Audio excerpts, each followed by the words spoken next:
All right, everyone, we start off today with exciting news. Donald Trump is back on Facebook and Instagram. Of course, a couple of weeks ago they said, we're going to unban him. And then they said, in a couple of weeks we'll sort it out. So, stay tuned in order to drum up a little bit of attention for one platform on that list that happens to be dying. That's, of course, Facebook. I haven't used it in a number of years because it's become culturally irrelevant. There's no reason to use it. I mean, everything that you post there is going to be censored anyway. People have shit randomly taken down for no reason. Their fact-checking is a pile of horse shit. And because of the statements that they've made with regards to getting Trump back on the platforms, I don't know whether he's actually going to bother becoming active on them. If he does, it'd be more likely he's going to post random shit on Instagram just to have a presence on that platform. Younger people still do use Insta. I don't know of anyone particularly, maybe a couple of people that are in even my age range, let alone like Zoomer age range, that use Facebook at this point. Of course, they've wrapped it up into this meta bullshit, and it made the site even less usable than it was before. Facebook peaks back in the late 2000s, effectively. Instagram is still relevant, and I think that Trump would be wise to use the platform. I'm not sure that would interfere with his contractual obligations, by the way, with Truth Social.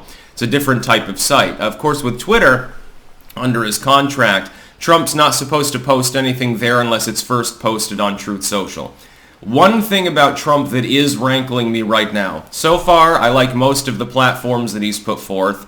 I understand that the reason why we don't have the meme energy of 2016 is because of the wall of silence that's been sort of hedged up around Trump. But he has a way out of that, and he's not actually taking that avenue, and that's to effectively get back on mainline tech. If you can use Twitter and you can use Instagram, that's all you need. Trump does not need to have a YouTube channel. He's one of the biggest names on Rumble. That's tied in with locals and with Truth Social.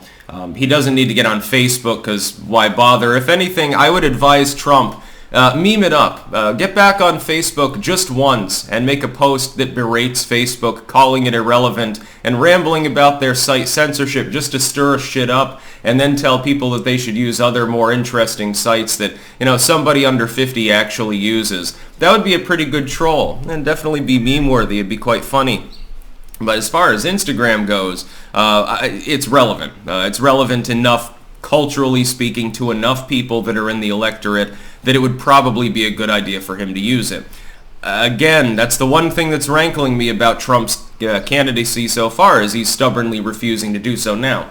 We could imagine that he's waiting at the moment. He wants to sort of seal the deal with the GOP primaries first, make sure that the field's not crowded. He knows that he's going to win, which I suspect he probably will in the end, based on primary polling, number one, the absence of any real legitimate contender, at least at the moment, number two. The longer that it waits, the more likely it is that Trump doesn't really face, he's not going to face, for instance, DeSantis. DeSantis would potentially be able to win.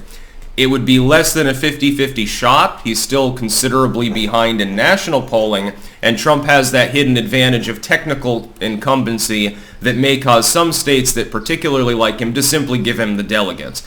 If that happens, it becomes almost insurmountable for anyone else unless they really beat the shit out of Trump, and I don't know that they can do that because he can point to his on-the-job experience. When we're talking about GOP primaries, in party he has massive support. He still has Reagan-esque levels of support in party. That doesn't mean that a person can't support Trump but prefer the younger candidate, or someone who's more palatable MAGA, like a Ron DeSantis potentially.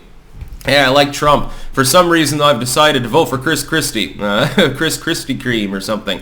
But he does have the ability to reach out to people now on other platforms. The big problem with bothering to use these ones is that Zuckerberg himself has come out and said, don't worry, everyone, we're going to have to let Trump back on the platforms. Yeah, we know, orange man bad, big meanie, and insurrection and all that, censorship bullshit that they peddled for the last 2 years. We're letting him back on, but don't worry, we have guardrails in place. We're going to scrutinize him extra hard on everything that he says.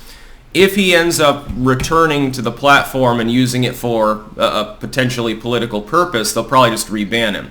What would be wise, therefore, is to take up a strategy that I've been using now for years, which is that you don't bother to put the juicy content there. You put it elsewhere where you know you won't be banned. Right now, that's Truth Social and or Twitter. I don't think that Musk wants to alienate millions of people on the platform. He seems more of a pragmatist than Agrawal was. Certainly people like Yoel Roth in his congressional testimony the other day. Very, very interesting claims being made. Unfettered free speech paradoxically results in less speech.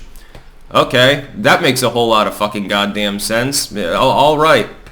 Now, results in people going into Fifi echo chambers, but Yoel Roth doesn't understand this. Well, he does, but he's pretending that he doesn't.